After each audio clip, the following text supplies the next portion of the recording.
welcome to another class in Stefan's classroom. My name is Stefan Eriksson. In today's episode, we're going to be taking a look at how to import various raw types of data into Stata.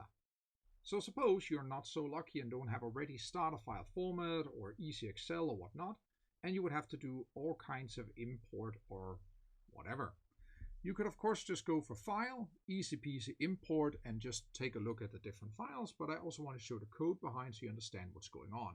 That's usually the approach that we go for today, right? So what I'm going to show here is various forms of simple data types that you want to import with different commands. So for instance, look at the one we have up here. Here you can take a look at it. We have a nice snippet from our nice automobile dataset. So you can always use sysuse auto to go and check the original dataset. But I took a small snippet of the first 10 observations. We have make, price, and miles per gallon, and the various information that we have here. This type is a comma-separated file, so you can see that each of the values is separated by comma. We're going to be using the command insheet to import this, but already know that it could also be separated by a tab, and it could easily figure it out. So if you want to load this in, just manually, we can use the insheet command. So we write insheet here. And then of course we use using because we need to tell it what file it is. So I have specified volume 1. And one other good thing that we can have here, we of course can put in the extension, that's a text file. And one thing else we can also look at here is that we can always write clear. I like to do so because suppose we already had some data in there and then we need to clear it out. So I'm going to be writing clear even though it's not necessary here yet, but it'll be necessary later. So what we go do now is that we can run the file, like usual in our do file. We can open the data viewer and see what we get. And remember, this looks like just a nice Excel spreadsheet. So you could get mistaken for this looking like Excel, and it does kind of look like Excel, right? And one way to, of course, also just load data in is you can just copy it straight in here as well. But I'd like to do it via commands instead because copying is always not that, it's not always reliable, right? So what do we see here? It already figures out what the variable names are. It already looks at the different values here for make. It looks at a different price and looks at miles per gallon. So that's quite nice. So that finishes version 1.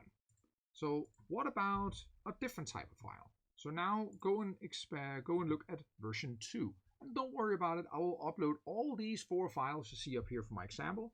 They'll be in a link in the description below so you can always try it out yourself. So suppose I go here and look. This is the same file as before. However, this time I do not have the variable names.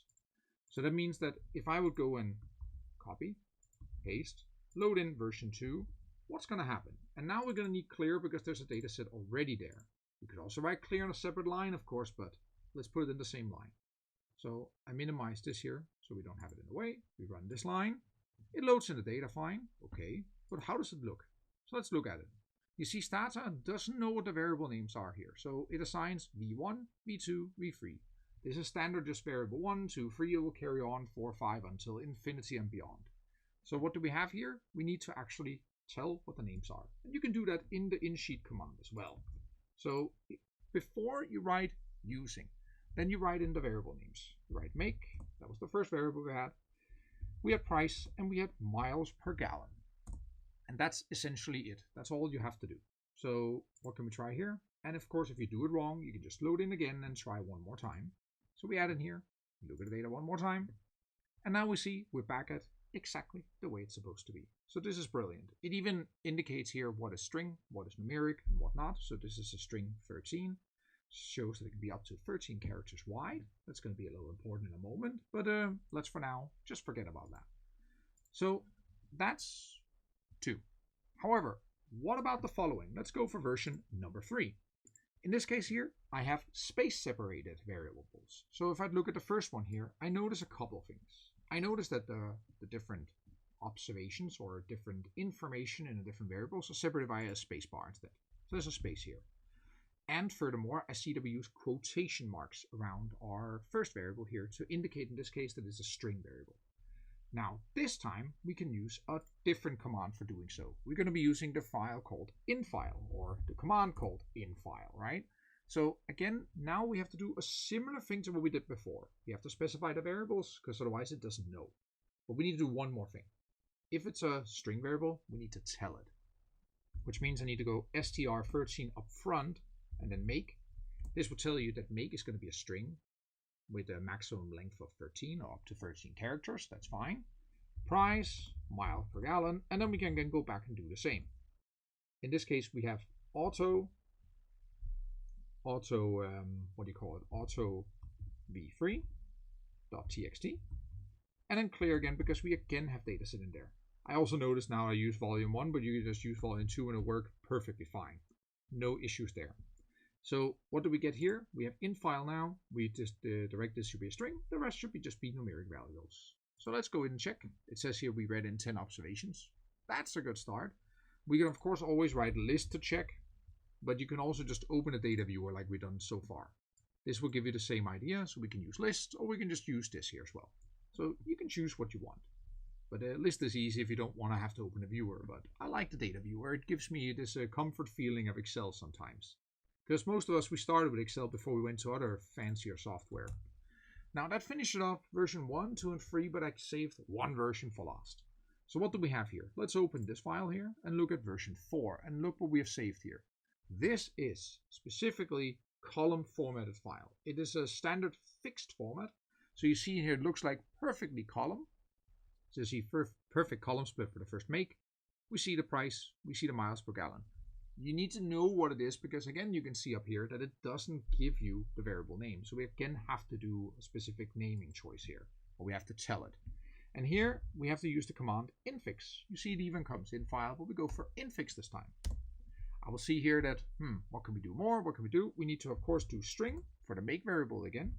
But unlike all the other times, I need to specify the width here. So you can, I would be honest with you here. You have to try a few times to see if it loads in correctly, how to specify the lengths.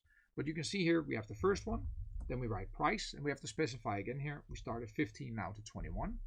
That has something to do with how many price decimals there are, or how large the prices are, and we skip 14 because that's a space bar. And of course that also means for mile per gallon we need to skip again and start now actually at 2 because there was 2 space bars here. It's something we have to figure out when you're running each of your files. So I had to test this a little back and forth, and that's why this one is not my favorite, but to show you how to use infix. So we go for auto, and this time v4, and then .txt again, and then we go clear. Let's see if this actually works, I hope. We get 10 observations in, that's a good start. We can of course list again to see if it looks nice here, and we can also open our Excel viewer here as well, or data viewer. Call it Excel viewer now because might as well. So what do we see?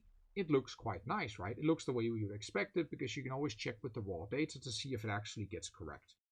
When you have a larger data set, of course, you don't need to look for every single observation. That's why you can just do a snippet up top. And that's also one way to do it, right? So this here shows you 4 different ways to load in raw data. Mostly done here with insheet for 2 of them, infile and infix. And I believe that should be all for today. So I hope you learned something here today. I hope you enjoyed this class in Stefan's Classroom. I hope to see you back for another class in Stefan's Classroom. Have a good one, and until next